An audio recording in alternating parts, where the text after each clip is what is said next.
tuk-tuk! No tuk-tuk!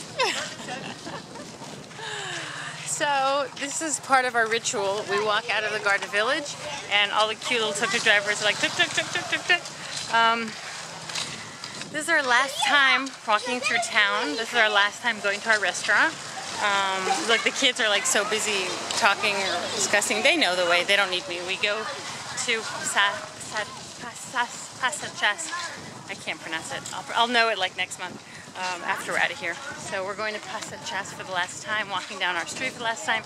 Kids have bags, things that we've sorted out to give to more people. One of them is to a family that we know that comes also to Pasachas all the time, and the other is for my favorite street kid, Rat. Gave her a bag of magnets that we bought that we were going to do something with, so we're going to give it to her. Maybe she can make some money off of it.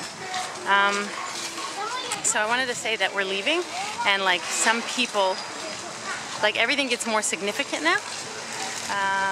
So die. Everything gets suddenly more. No, Nire on the way back. Yeah, we'll get it on the way back. Okay. Okay. Yofi, I want to see her then. So Ola says my Khmer mother came back. So I'm glad we stayed an extra day because we would have missed her. Oh yeah, she came back on the 10th, you're right. So what I want to tell you about is, I'm like choked. We are leaving here tonight. Been here for 5 months. And it's like a mini leaving again. Leaving home, a mini trauma. You know, I remember when I studied psychology, there was, forgot which measurement test, but there was a test that showed the level of trauma, and that trauma wasn't necessarily always a bad thing. It could be the birth of a child, getting a promotion. I was waiting for us in Pasachas. It's our last chance. Let me do this recording. Let me finish my recording, please, because you keep. So what I want to say, if I can get the words out without being interrupted, is that. Every major change that happens in your life, even if you get promoted to a new job, even if something great happens, the birth of a child, it's still traumatic. And leaving each time is traumatic. And this morning, when Ol was leaving, he was talking and he told me that as a backpacker, as a traveler, you fall in love with people and they become so important and so significant in your life. And then you have to tell them goodbye. And that you just get used to doing that. And I went, damn it, didn't learn it yet. If I haven't learned it, you know, I'm at the 2-year mark pretty soon, and I still haven't learned how to fall in love with people, let them really be significant, and really be in the moment in love with them. I figured that part out. But then how to move on, how to let go, how to not mourn the end of that relationship, the end of that time together, because that won't be again. And I realized that love doesn't have a time, doesn't have limits, that love happens in every way and will continue to happen. And all the people that we have loved and all the people that we love, we continue loving. Anyway, so I need to learn how to love fully, and I do, and then not mourn it. And I'm working on observing myself. So they left, and it's funny how in Travels with Charlie, which I loved reading as a kid. It was my favorite books. He talks about, whoosh, you okay? Okay, my child almost got run over. Did you get hit, Danya? Okay, Danya almost got hit by a motorcycle.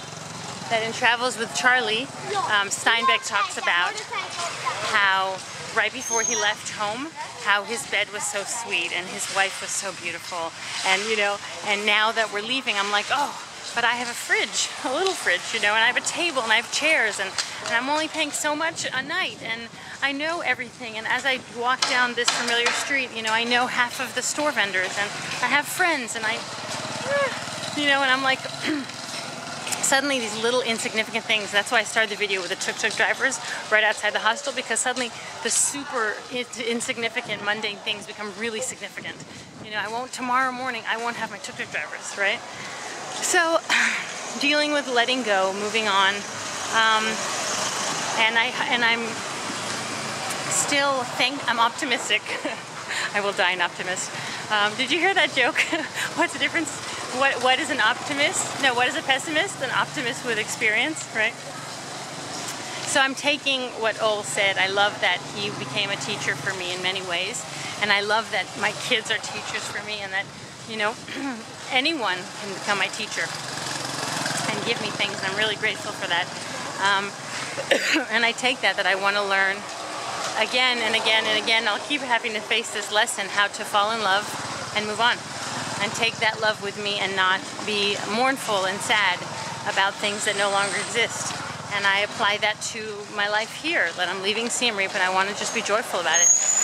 So working on that. I guess travel has so much to teach my soul, and I'm really honored to be part of the relinquishing. Here's a friend of mine that I really love.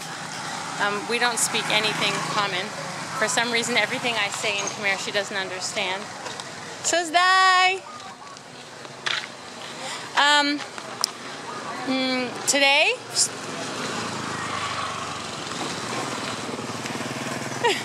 Lihai. So I really, really, really like her. She's adorable, and she doesn't understand anything I say, even the lines in Khmer that I've practiced. And like some people get, half the people get, like she doesn't get anything I say. And I'm sure because my accent is awful, but I'll miss her. I'll miss her little smile. She's so cute, and I really feel love for her. All right, observe. That's the Vipassana side of me. Observe the sensation. Observe this choking in my chest. Observe the desire that I have in me, which is very strong. And just observe and wait for it to pass. Because anicca always applies. Bye.